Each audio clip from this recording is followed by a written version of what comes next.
सन्मान्य अध्यक्ष महोदय, विधानसभा नियम 293 अन्वये सभागृहामध्ये जी चर्चा झाली त्यामध्ये सन्माननीय रमेश बोरनारेजी, हिरामण कोसकरजी, चेतनजी तुपे, राजूजी तोडसाम, बापूसाहेब पठारे, रणधीरजी सावरकर, दिलीप मामा लांडे, संजयजी कुटे, संजयजी केळकर, अर्जुनजी खोतकर, अब्दुलजी सत्तार, विक्रमजी पाचपुते, शरदजी सोनवणे, महेशजी लांडगे, सुरेशजी धस, प्रतापजी अडसड, सुनीलजी प्रभू, ज्योतिताई गायकवाड, बाळासाहेबजी देशमुख, हारूनजी खान, विकासजी ठाकरे, प्रवीणजी स्वामी, संजयजी दरेकर, नानासाहेब पटोले, अबू आझमीजी, जयंत पाटील साहेब, सिद्धार्थ खरात, महेशजी सावंत, मनोजजी जामसुदकर, अभिजितजी पाटील, नारायणजी पाटील, बाबाजी काळे, हेमंतजी ओगले, ज्ञानेश्वर लटके या सगळ्यांनी मिळून आपले विचार या ठिकाणी प्रकट केले. त्यांनी काही सूचना देखील उद्योग विभागाला आणि नगरविकास विभागाला केलेल्या आहेत.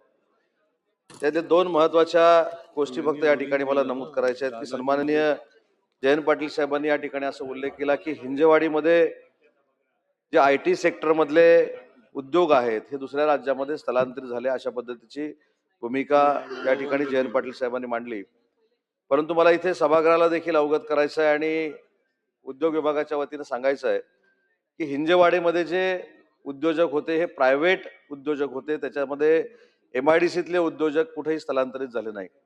परंतु ते देखील प्रायव्हेट उद्योजक स्थलांतरित का झाले किंवा का होत आहेत याच्यावर जेव्हा आम्ही चर्चा केली, त्या असोसिएशनची ज्यावेळी चर्चा केली ते एक दोनच उद्योग स्थलांतरित झालेले आपल्याला जाणवले. कारण त्यावेळी या राज्यातनं दुसऱ्या राज्यामध्ये स्वतःला उद्योजक म्हणून त्यांना स्थलांतरित व्हायचं होतं, म्हणून त्या ठिकाणी ते प्रोजेक्ट गेले.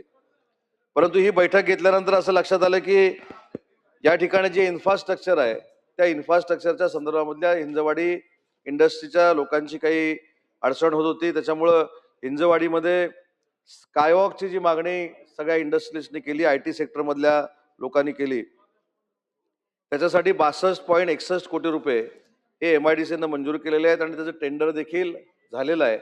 या 7-8 दिवसामध्ये टेंडरचं रिसीट आहे, त्याच्यानंतर ते काम हाती घेण्यात येईल. त्याच्यानंतर इन्फोसिस ते विप्रो इथे जो स्कायवॉक होता त्याच्यासाठी देखील आपण पैसे उपलब्ध करून देतोय. फ्लड कंट्रोल करण्यासाठी DPR आपण तयार करतोय, त्याला देखील आपण आवश्यकतेनुसार पैसे देणार आहोत. शिवाजी चौक ते स्मशानभूमी हिंजेवाडी हा 6 पदरी रस्ता करण्यासाठी देखील आपण पैसे देणार आहोत. लक्ष्मी चौक ते हिंजेवाडी येथे PWD मार्फत 53 कोटीचा फ्लायओव्हर त्या ठिकाणी होतोय.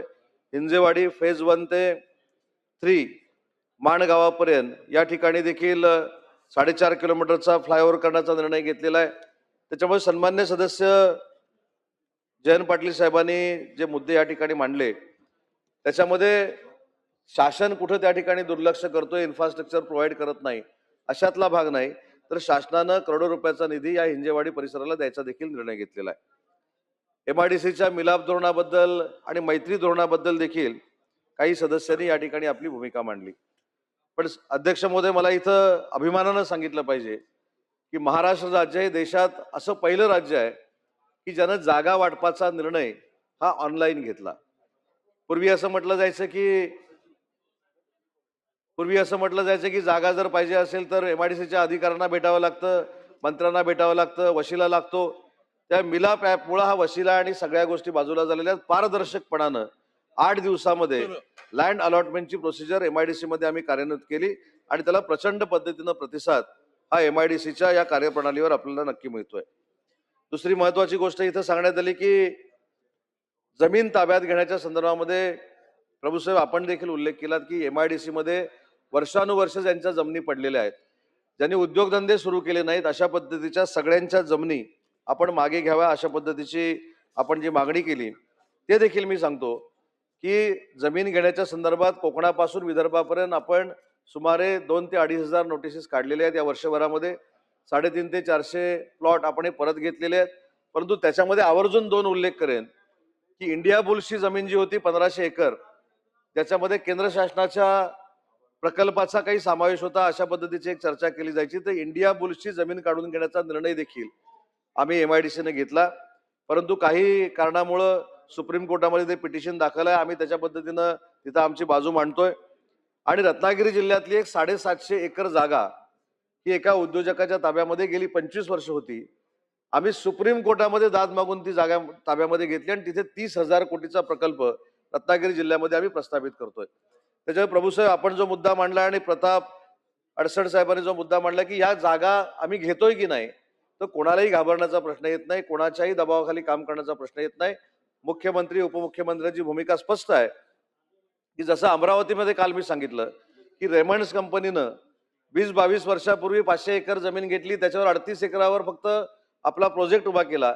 आम्ही त्यांना देखील विनंती करणार आहोत की जर भविष्यातले एक्सपान्शन तुम्हाला करायचं नसेल तर ती जागा परत द्यावी, अशा पद्धतीची सभा अध्यक्ष महोदय आम्ही त्यांना नोटीस देखील दिलेली आहे. जालना इंडस्ट्रीच्या बाबतीमध्ये देखील स्टील इंडस्ट्रीच्या बाबतीमध्ये आपण सांगितलं होतं, पण जालनाच्या बाबतीमध्ये प्रभूसाहेब आपण जर पूर्ण पद्धतीने अभ्यास केला तर त्या ठिकाणी स्टील इंडस्ट्रीला जे ज्या काही फॅसिलिटीज पाहिजेत, जे जे काही इन्फ्रास्ट्रक्चर पाहिजे ते देण्याचा प्रामाणिकपणाचा आम्ही प्रयत्न करतोय. जो मुद्दा आपण जालनाच्या बाबतीत